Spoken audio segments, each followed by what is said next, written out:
You love your cat, that's not even a question.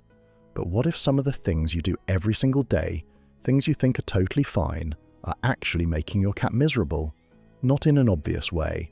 Cats won't bark at you. They won't throw a tantrum. They'll just quietly pull away, avoid you, act distant, and you'll sit there wondering what you did wrong. Here are 10 things your cat secretly hates that you do. And I promise at least one of these is going to make you say, "Oh, I do that." Number 1, petting them too much. This one stings a little because it comes from a place of love. You're sitting there, your cat is on your lap, everything feels perfect, so you just keep going. More pets, more strokes, more affection, and then out of nowhere, they bite you. You pull your hand back, completely confused, maybe a little offended, but here's what actually happened. Your cat didn't snap for no reason. They told you several times before that bite. The tail started flicking, the ears went flat, the body got a little tense. Those were all signals, and when you missed them, the bite was the last resort. Cats enjoy affection deeply, but strictly on their own terms. Too much physical contact in one go leads to something called overstimulation. Their nervous system basically gets flooded, and what felt good a second ago suddenly feels like too much. It's not personal, it's just how they're wired.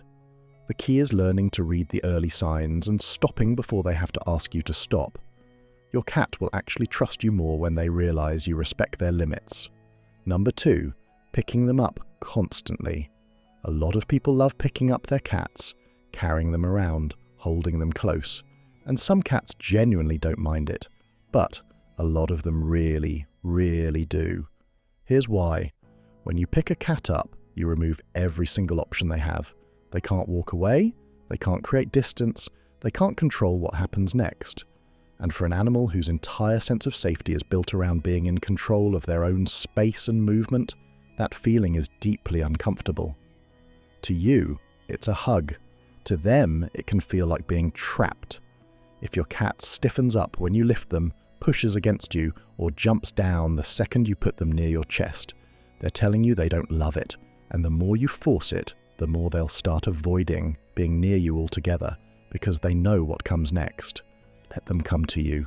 Let them choose the closeness. It'll mean so much more when they do. Number 3, loud noises. You've probably never thought twice about running the vacuum, or turning the TV up, or having a heated conversation on the phone. It's just normal household noise, right? Not to your cat. Cats have hearing that is significantly more sensitive than ours. They can hear frequencies we can't even detect. So what sounds like background noise to you can feel genuinely overwhelming to them. The vacuum cleaner isn't just loud, it's an assault. Sudden shouting isn't just startling, it's alarming. Even bass-heavy music or a loud movie can make a cat feel on edge in their own home. Watch your cat the next time you turn on the vacuum. Notice where they go. Notice how long it takes them to come back out and relax again. That tells you everything about how that sound affected them. You don't have to live in silence. But being aware, closing a door, giving them a quiet room to retreat to, not cranking the volume at midnight, makes a real difference to how safe your cat feels in your home. Number 4, staring directly at them. This one surprises almost everyone, because when you love something, you look at it. It's natural, it's human. But in the cat world, a long, unblinking stare is not affection. It's a challenge. It's what cats do when they're sizing up a threat. When they're deciding whether something is dangerous, when they're asserting dominance. So when you sit there staring at your cat with pure adoration in your eyes, your cat might be reading that as aggression. And that's why they look away first. They're not being rude. They're actually trying to de-escalate what their instincts are telling them is a tense situation. This is also why the slow blink works so well as a trust signal. It's the deliberate opposite of a hard stare. So next time, instead of staring, try soft eyes and a slow blink. You'll notice the difference in how your cat responds almost immediately. Number 5, sudden changes in routine. Cats are creatures of habit in a way that goes much deeper than most people realize. It's not just preference, it's security. When your cat knows when they're going to be fed, when you're going to be home, when playtime happens, when the house gets quiet, That predictability is what makes them feel safe. Disrupt that without warning, and you disrupt their entire sense of the world. A new schedule, moving furniture around, a new person in the house, even switching their food brand. These things that seem small to us can be genuinely stressful for a cat. You might notice them hiding more, acting out, going off their food, becoming clingy, or, on the other end, becoming distant. They're not being dramatic, they're coping. The world they knew just shifted under their paws, and nobody told them why. When you know a change is coming, ease them into it. Gradual transitions, familiar smells, keeping some parts of their routine consistent. It goes a long way. Number 6. Ignoring their signals. Cats talk to you constantly. Not in words, obviously, but in body language that is actually very clear once you know what to look for. A flicking tail means irritation. Ears pulled back means discomfort. A low, tucked posture means anxiety. Slow blinking means trust. A puffed tail means fear. Walking away means they need space. These signals are not subtle to another cat. They're completely obvious communication. The problem is most humans were never taught to read them, and when we miss signal after signal, our cats feel genuinely unheard, misunderstood, like they're speaking and nobody is listening. Over time, that creates distance. Your cat stops trying to communicate, because what's the point if you never respond? Start paying attention, really paying attention. The more you respond to their signals, even just by backing off when they ask, the more your cat will begin to trust that you actually understand them. Number 7. A dirty litter box. This one is simple. Cats are extraordinarily clean animals. Cleanliness is not optional for them. It's instinctive, it's deep, and it matters enormously. A dirty litter box is not just unpleasant to your cat, it's stressful. It affects their sense of hygiene and safety in their own home. And when it gets bad enough, they'll find somewhere else to go, and then you'll wonder why. But honestly, would you want to use a bathroom that was never cleaned? The general rule is once a day at minimum. If you have multiple cats, more often than that, it takes 2 minutes, and it makes a significant difference to your cat's daily comfort and happiness. Number 8. Forcing interaction. Your cat walks away, and you follow them. You scoop them up, you bring them back, you try again because you want the connection, and you don't understand why they're leaving. But here's what's actually happening. Your cat set a boundary, a clear, unmistakable one, and you overrode it. Cats are not being difficult when they walk away. They're communicating.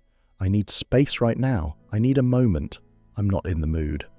That's a completely valid thing to feel, and when you respect that, when you let them go and don't chase, something interesting happens. They come back sooner, because they know they're safe to leave, which makes them feel safe to return. Forcing interaction doesn't create closeness. It creates avoidance. The more you push, the more they pull back. Let them lead. Always let them lead. Number 9. Strong smells. Your cat's nose is working on a completely different level than yours. Their sense of smell is roughly 14 times stronger than a human's, which means the perfume you spritzed on this morning, the scented candle in the living room, the cleaning spray you used on the counter, your cat is experiencing all of that at an intensity you genuinely cannot imagine. Some of these smells aren't just unpleasant, they're overwhelming, disorienting, even physically irritating. If you've ever noticed your cat leaving a room after you've cleaned, or sneezing around certain products, or just seeming off after you've changed something scent-related in your home, that's why. Try to choose unscented or pet-safe products where you can, and pay attention to which smells seem to bother them. Their comfort in their own home is worth a small adjustment on your part.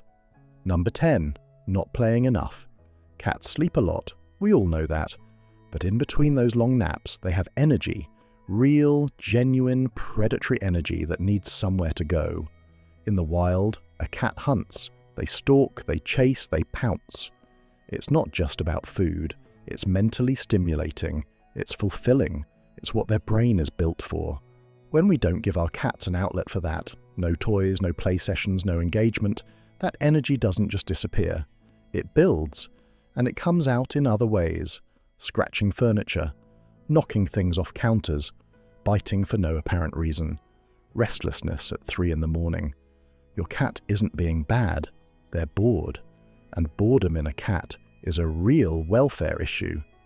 Even 10 to 15 minutes of real, engaged play a day, a feather wand, a laser pointer, something that lets them hunt and chase, makes an enormous difference. Not just in their behavior, but in their mood, their health, and how connected they feel to you. Your cat is not cold. They're not indifferent. They're not difficult. They just experience the world completely differently than we do. And sometimes, without even knowing it, we do things that make their world harder instead of easier. The good news is, now you know, and small changes make a big difference. So if your cat has been a little distant lately, a little off, a little harder to reach, maybe it's not random, maybe they've been trying to tell you something all along, now you can finally listen.